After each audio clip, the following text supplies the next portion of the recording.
Episode 12, Baby Cakes. Again, I know this isn't actually episode 12, but it is on the streaming service I use. This episode's plot is literally in its title, as it's about the birth of the Cakes' new twin children. I'm going to say what I thought the first time I saw this episode. I didn't know they were expecting, and I'm pretty sure we had no indication of that. Anyway, Mr. Cake or Carrot Cake arrives and announces the names of the foals to the main six. Didn't know the family was this close with them, but whatever, they are Pinky's employers. Also, a later season does show a close connection that Mrs. Cake has with the Apple family, but we don't see that for much later. They have a colt named Pound Cake, who is a Pegasus, and a filly named Pumpkin Cake, who is a unicorn. This surprises the main six, considering the Cakes are both Earth ponies, but Mr. Cake explains how this is possible. Easy. My great-great-great-great-grandfather was a unicorn, and Cupcake's great-aunt's second cousin twice removed was a Pegasus. That makes sense, right? No, it doesn't. Also, I've been putting off asking this question for a while, but I've decided to ask it here. Carrot Cake has grown facial hair here, and we've seen other examples of stallions growing facial hair. Question: how do the stallions grow facial hair, and how the hell do they shave without shaving off their fur coat? One might argue that's their skin, but Twilight mentions having a coat in episode 1, so I think it's safe to assume that these ponies have fur like real ponies, and the stallions can somehow shave their facial hair without shaving their fur. How the hell do they do this? If someone has an answer for me, I'd love to hear it. Anyway, the main six warn Carrot Cake about the dangers of raising a unicorn and Pegasi. Pinky, however, is just happy to have two new foals to play with, much to the annoyance of a nurse. 1 month later, Pinky excitedly throws the foals a party for their 1-month birthday, and the foals have already started walking. I don't question this, as ponies age differently to humans, and while Pinkie Pie loves playing with the foals, the Cakes still have to deal with the downsides to having children, and they don't really allow Pinky to help. Probably because she's shown to not be very responsible in watching them. Anyway, the Cakes soon realize they need to prepare for a large catering order. They've been so preoccupied with the children, they forgot. Therefore, they need to find a babysitter while they take care of this. Because she's not exactly responsible, they don't do the obvious and ask Pinky, who quickly volunteers her service, but instead try to ask the rest of the main six. Again, did I miss the episode where they become this close and trusting of the other main characters? Anyway, each main character has their own reason for why they can't watch the foals. Fluttershy promised the mean rabbit Angel they would go on a picnic. Twilight has to finish a report to the princess, which summarizes her other reports to the princess. Damn, that's a lot. Applejack can't because caterpillars are approaching and she has to pick the apples before the caterpillars eat them. Rainbow Dash can't because she's got tickets to the Wonderbolts air show. Also, I can't help but feel that Rainbow Dash would be the least responsible babysitter of the main six, but that's just me. And Rarity just says no. Why am I not surprised? Meanwhile, Pinkie Pie continues to beg, and with no other options, the Cakes cave. Their concern is if Pinky can be responsible enough to care for them and not just play. But Pinky insists she can be responsible. It's even her middle name. Actually, her middle name is Diane. Pinkamena Diane Pie, is that you? But we know what she means. They leave her with a list of responsibilities, and while a little shocked at first, Pinky says it'll be no problem. Mr. and Mrs. Cake then leave, with Pinky saying everything is under control. Little does Pinky know, childcare is a lot harder than she thinks. I need to call my old babysitters and apologize to them. This is the second time this show has made me realize that.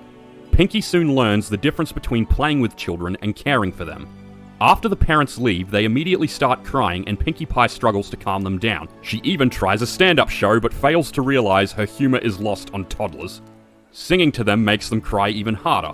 They don't stop until a bag of flour falls on her. She then tries to feed them, but that goes south really fast. It's then bath time, which not only includes the struggles of getting them into the tub, but also a situation that would have killed Pinky if she didn't have access to the Toon Force. Next is the worst part of childcare, the nappy change. For anyone wondering, that's what we Australians call diapers. I've only done this for my sister once, and it was easily one of the most traumatic experiences of my life. My nephew was also more compliant than these two. After a long battle, the only one who has nappies on is Pinky. She then hears a doorbell and happily rushes to answer it as she thinks the Cakes are home, but it's actually Twilight. She finished her work and has come over to give Pinky a hand. At first, Pinky gladly accepts the help, but after learning that Twilight assumed she would need some help, and states that some ponies just aren't up to the task, Pinky feels insulted by this and kicks her out. It's a small moment, but I'm going to add this as an autistic moment for Twilight because she doesn't stop to think about what she said and accidentally insulted someone. I'm counting this because that happens to me a lot. This makes Pinky more determined than ever to handle things on her own.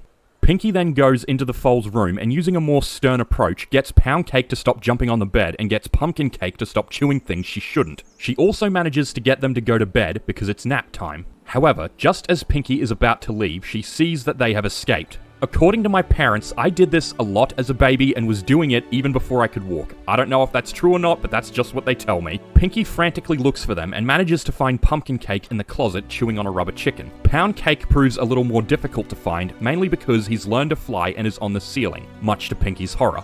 Yeah, I think Pegasi children would be a hoofful because imagine if they lost control and fell. Thankfully, Pinky puts suction cups on her feet and manages to Spider-Man onto the ceiling. She manages to get him down, but then Pumpkin Cake learns how to use magic, which creates even more problems for Pinky. To be fair, the other main characters did warn the Cakes that this would be an issue. This leads to Pinky locking up all the toys and trying to keep Pound Cake on the ground. Unfortunately, he's a weirdly strong flyer. To make matters worse, wanting to fly herself, Pumpkin Cake uses her magic to fly. This baby pony is better at magic than most adults I've seen in this show. I think she'd give Twilight a run for her money. Pinky manages to catch them, but then Pumpkin just uses her magic to escape. Seriously, how is she already so good at this? Pound Cake is also able to just force his way out. Pumpkin Cake then uses magic to open the toy chest and starts chewing on the toys again, while Pound Cake starts flying around the room like a maniac. Finally, at her breaking point, Pinky starts bawling like a baby herself. You lasted way longer than I would have, Pinky. This finally gets the foals to calm down, and they seem to feel bad for upsetting Pinky. To cheer her up, they do the same thing she does for them, by dumping flour on themselves. Thankfully, it works.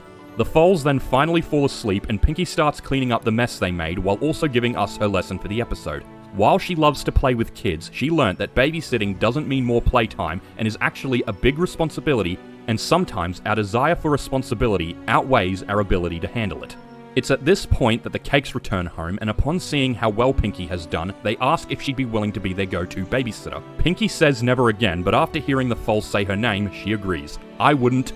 I don't really have much else to say because I think the message of this episode is pretty clear, especially with regards to the responsibilities of childcare. Still, you're better than me, Pinky, because whenever my sister asks me to watch my nephews, I just put on Bluey and tell them to sit. And like I said, I've only changed a nappy once, and that's just because my sister was napping and I didn't want to wake her.